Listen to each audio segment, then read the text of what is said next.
আমি মার্কেট যাচ্ছি, তোমায় কোথায় লুকিয়ে রাখবো? কেউ যদি দেখে ফেলে? তুমি এক কাজ করো, আমাকে তুমি বেডে রেখে দাও। ঠিক আছে, তুমি ঠিক বলেছো।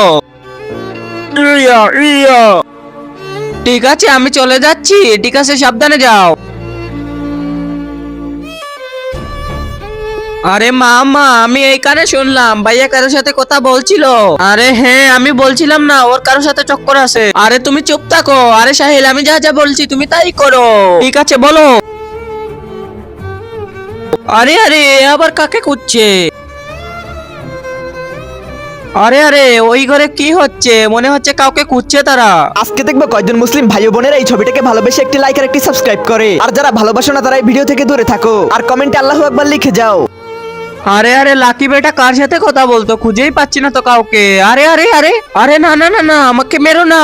আরে বেটা, এটা কে? মা, এটা জলপরি, আমার সব কাজে সাহায্য করে ও। আন্টি প্লিজ, আমাকে তোমাদের ঘরে রেখে দাও না। ঠিক আছে, আজকে থেকে তুমি আমাদের সাথে থাকবে।